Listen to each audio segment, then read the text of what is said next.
Okay, let's dive right in. We're going to break down how you can absolutely ace that QA team lead interview. It's all about sharpening one key tool, your communication, so all your other skills can really shine. Look, you know you've got the technical chops. You've led projects, you've mentored your team, you've found those super critical bugs. But in that big interview, that high stakes moment, there's always that little voice, right? That worry. What if my English doesn't quite show how good I really am? Well, we're going to fix that, starting today. You see, here's the secret. Interviewers are listening to how you say things just as much as what you're saying. Getting these little grammar details right isn't about being perfect. No way. It's about removing any friction, any tiny distraction, so your credibility and your confidence just come through loud and clear. So we're going to build your communication toolkit together. We're going to focus on three really high-impact areas: the classic make versus do, the power of those tiny little words we call articles, and how you can connect your ideas like a pro with relative clauses. Trust me, these are going to make you sound more fluent almost immediately. Okay, let's grab our first tool, and it's a big one, especially when you're talking about your work. Getting make and do right is, well, it's fundamental for describing your accomplishments with real confidence and precision. This slide really breaks it down perfectly. Just think of it this way. Do is for the process, the tasks, the activities, the actual work. And make is for the outcome, the results, the things you create. It's a super simple rule. You do the work to make the result.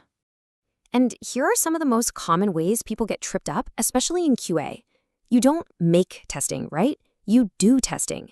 And this one's huge for our field. A critical bug doesn't make damage, it does damage. Nailing these little phrases is a massive signal that you're fluent.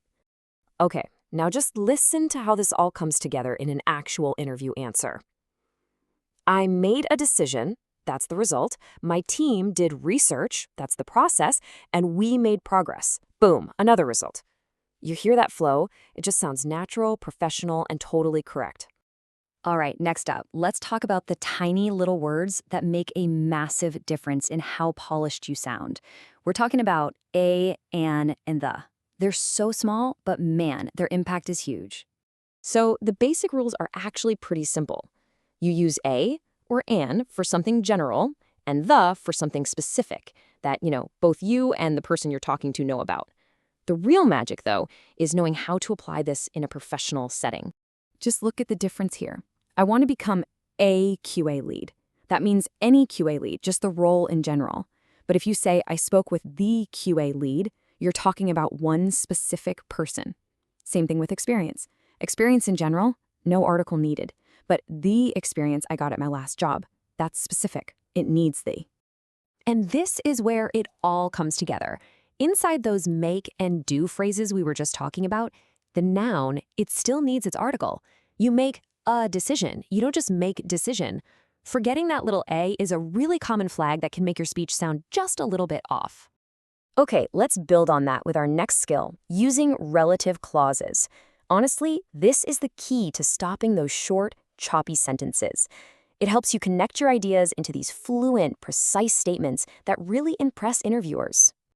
Just listen to this. I mean, it's grammatically correct, sure, but it sounds so basic, kind of robotic, right? The ideas are all separate, and you're kind of making the listener do all the work to piece it together. And look at that. What a difference.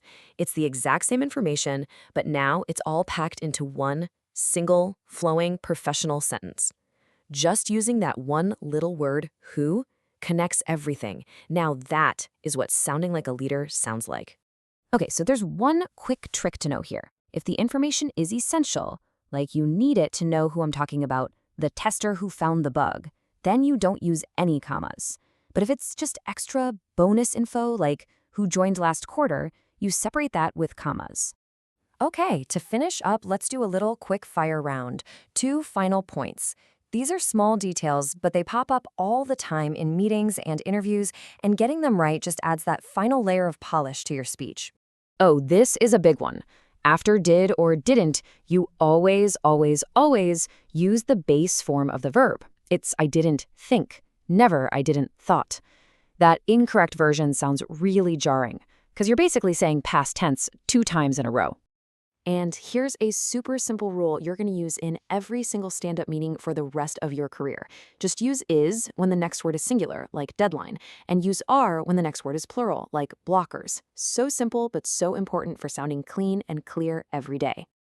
At the end of the day, the real takeaway from all of this is pretty simple. Your goal isn't to be a perfect grammar machine. It's to communicate with confidence. When you master these few points, you get rid of the small distractions and you let the interviewer focus on what really matters: your skills, your experience, and your leadership. So I'll just leave you with this one question to think about. After everything we've just covered, what's the one thing, the one phrase or habit that you're going to focus on fixing first? Maybe it's saying do research instead of make research, or maybe it's remembering to say a decision. Deciding what it is right now, that's the first step to making it a natural part of how you speak.